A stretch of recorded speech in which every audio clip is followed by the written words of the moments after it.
I guess it's time for me to yap at you again. Oh, goody.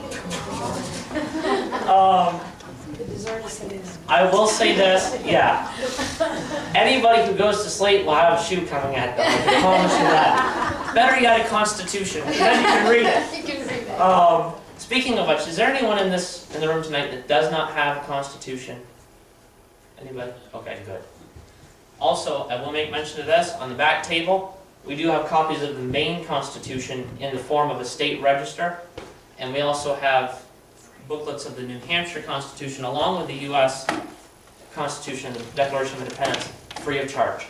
Those are donated by the state, and we have federal constitutions that are available as well. Those are free complements of the Pact.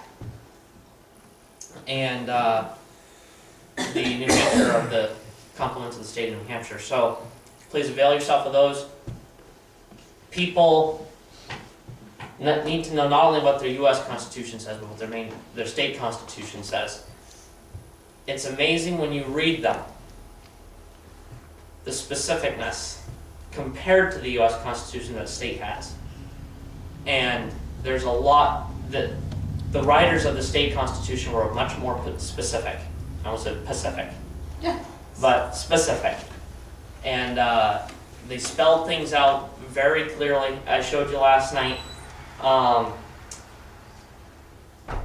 the statement on religious liberty.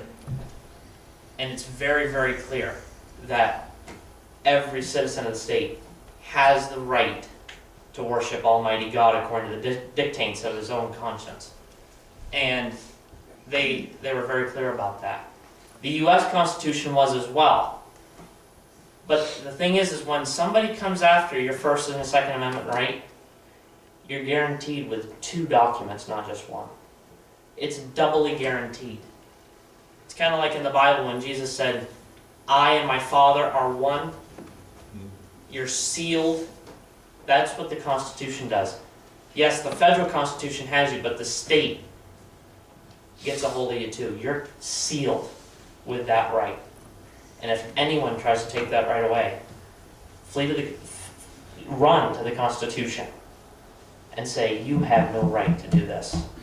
This is my God-given, Constitution-guaranteed right, and you can't touch it. People died for that. Multiple people. Thousands have died for that. This is just a quick statistic that interests me. The Civil War. I'm a studier of the Civil War. Did you know that in that war alone, 625,000 people died? That's more than any other war in history, in American history. 625,000. And this past, 2 months ago, July 1st to the 3rd, 1863, was the Battle of Gettysburg. 40 to 50,000 died alone in 3 days. That's the kind of thing. Today, it marks the Battle of Antietam, the bloodiest day. Antietam was a whole long time ago today. And speaking of which, I also want to mention this. And if we hadn't had CAPC today, I would have gone to it if I could. Today, I think in Bowdoin, they buried the very last member of the 20th Maine Regiment in Bowdoin today. He was in Oregon. His remains were in Oregon. The Bikers of America rode him all the way across the country. And just a few weeks ago, they passed him across the bridge to Kittery. He's in his state now. So that's just kind of an interesting fact. I meant to mention that earlier when I thanked the veterans, but just it's kind of interesting. But I gotta keep on schedule so we can hopefully get out of here sometime before midnight. I wanted to touch tonight on the First and Second Amendment.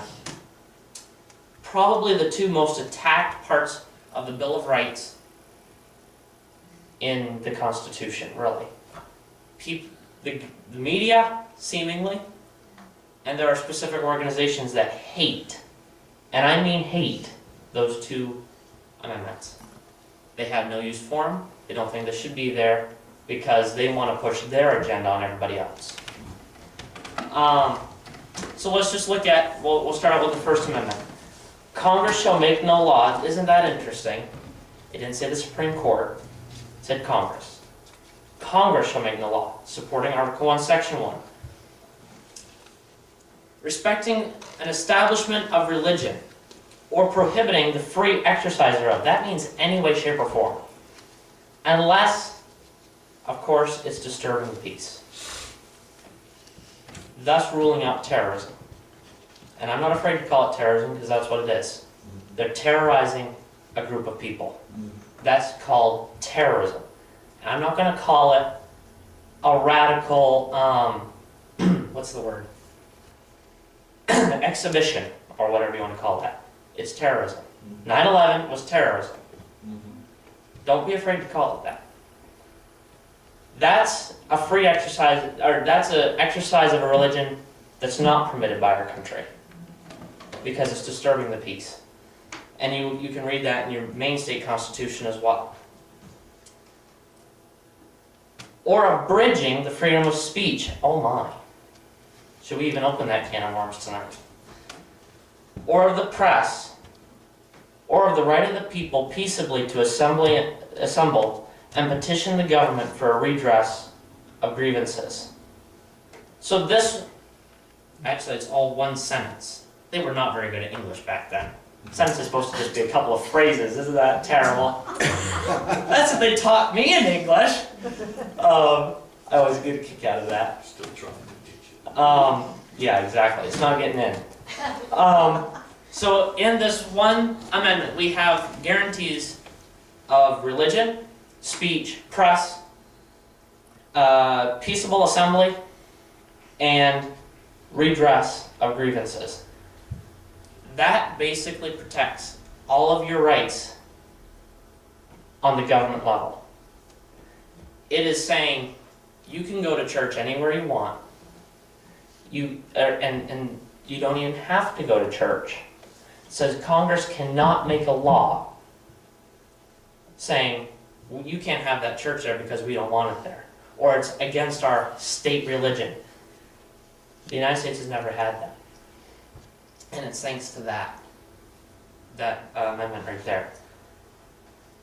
They cannot make a law respecting the establishment of religion or prohibiting the free exercise thereof. A policeman should never come up to you and reprimand you for knocking doors. Ever. That's free exercise. It's not causing any trouble. You're peaceably going to people and sharing your faith. That is absolutely protected under the Constitution. Never let anyone do that to you. Because if they do, whip that little baby out and say, you don't have the right to do that. I have the right to be here. Unless the person has to get off the property. That's their choice. And you do not want to get somebody mad, especially if they have a gun. Just a thought.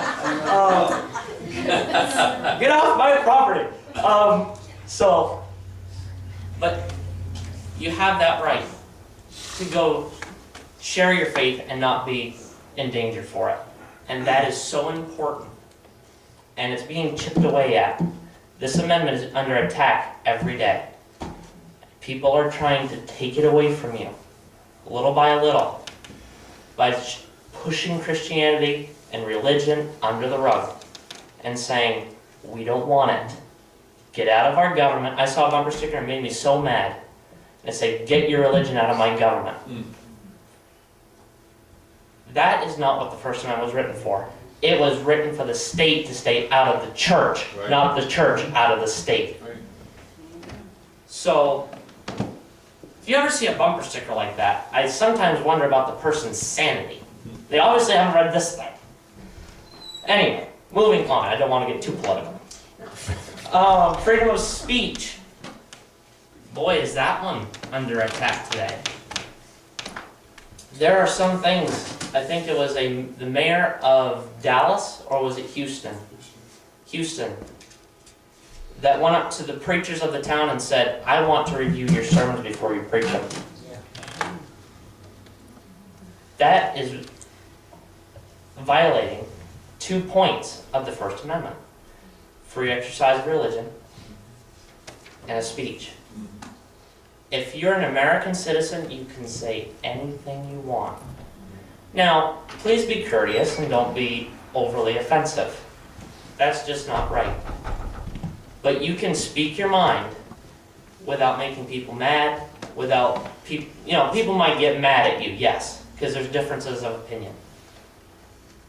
But you can say something, get your point across, and say it in a way that the person's not gonna say, I'm gonna sue you, I'm gonna use my fifth, I'm gonna use the Fifth Amendment.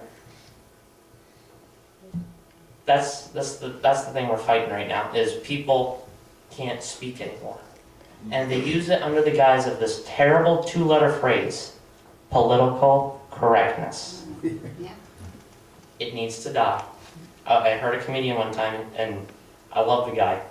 He says, I want to see political correctness die in my lifetime, but first, I want to watch it suffer. So let's watch political correctness suffer in the next few years and then die after that. We need to see freedom of speech restored to 100% of what it's supposed to be. Freedom of the press. There was just an instance of that in this current election cycle about someone saying it needs to be easier to sue the press for something. Why? They have the right to say what they want. Now, a lot of times we don't agree with what the press says, but they have the right to say it, because that's the First Amendment right. No one should ever sue someone for that, because they're taking advantage of the First Amendment right. You would want the same treatment. You gotta use the golden rule with the Constitution, you really do, in some ways. Right of people to peaceably assemble. Protests are fine. They're absolutely constitutional, and I think in some instances they're encouraged. As long as we don't have another Dallas. That was unacceptable. It was unconstitutional. Because there's one word in there that says peaceably. Meaning in calmness. You can come up, you can hold a sign, you can stand there and talk to people. Say, and explain your stance. Why not? If you want to get your voice heard, that's a good way to do it. And so, what was that? Peaceable assemble. Peaceful assemble is the right way to put that. Alright, I'll have to wrap it up pretty quick. Petition the government for redress of grievances. This is simple. It's called, you call your representative. They are your voice in Washington, Augusta, Concord, for the states represented here. If you want to get a redress of grievances, that's your channel.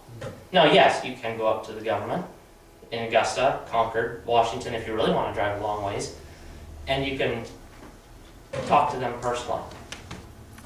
But that's your right, and it's encouraged. If they are intruding on your rights as an American citizen, get in contact with them. That's your avenue. That you have the power and authority to do that. So that's my speech for tonight. I wasn't able to touch on the Second Amendment, but I hope you know a little bit more about the First Amendment now, and some instances in history today in which they're being intruded on, and the way to fight them. And it's just you wave that little thing back in their face. Judge isn't going to like it, but if they're any good of a judge, they're going to have to accept it. So that's all I